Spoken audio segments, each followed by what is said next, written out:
They never go out. They don't do nothing. They just chill out. But why them though?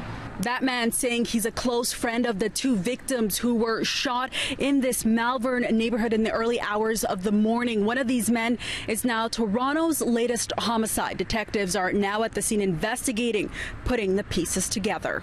And I heard like gunshots. They were just rapid fire, just pop, pop, pop, pop, pop, pop, pop, like that, and then it stopped. This neighbor didn't want to be identified, scared, saying she's never seen a scene like this on her street. Toronto police have released this photo of Rudolph Augustus Tyrell. He is homicide number 72 in the city. Investigators were called to a home here on Alfred Crescent and McLevin Avenue shortly before 2 a.m., saying they found two men on the ground with gunshot wounds, one with vital signs missing. Paramedics say the two victims were transported to a trauma center, the second male in serious but non-life-threatening condition. Tyrell was pronounced dead in hospital. He was always the person to tell you, go to school. Get your homework done. Make sure you live a successful life. Make sure you're out here doing the right things. Make sure you stay out the streets. Make sure you get home at a specific time. Make sure you're okay. Make your life good. These are young men. These are young guys with a hope.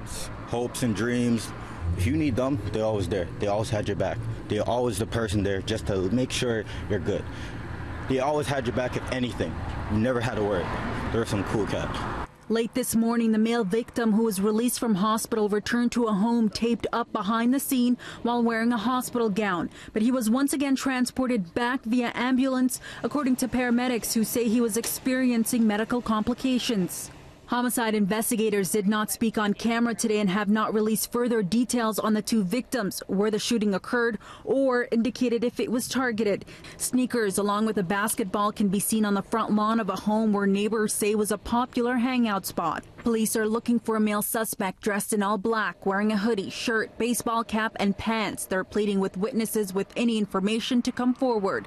One resident saying she isn't surprised by this act of violence. It is sad for what happened. It's really too bad that that happens. This shooting, adding to concerns about what many say is a gun problem here in Toronto, comes amid a crackdown on gun violence in the city. That saw an extra 200 police officers on the streets during an 8-week period that is now winding down. Violence like this, no doubt, leaving a mark on those who've lost loved ones. It just means that the community is going to either get back together and fight back, or they either stay inside. And being here today, I can tell you that those living here and passing by were just left distraught by this scene here behind me, including one woman. At one point, we saw her coming out of a home. She fell to the ground. Her wails can just be heard throughout the street in Scarborough. I'm Faiza Amin for City News.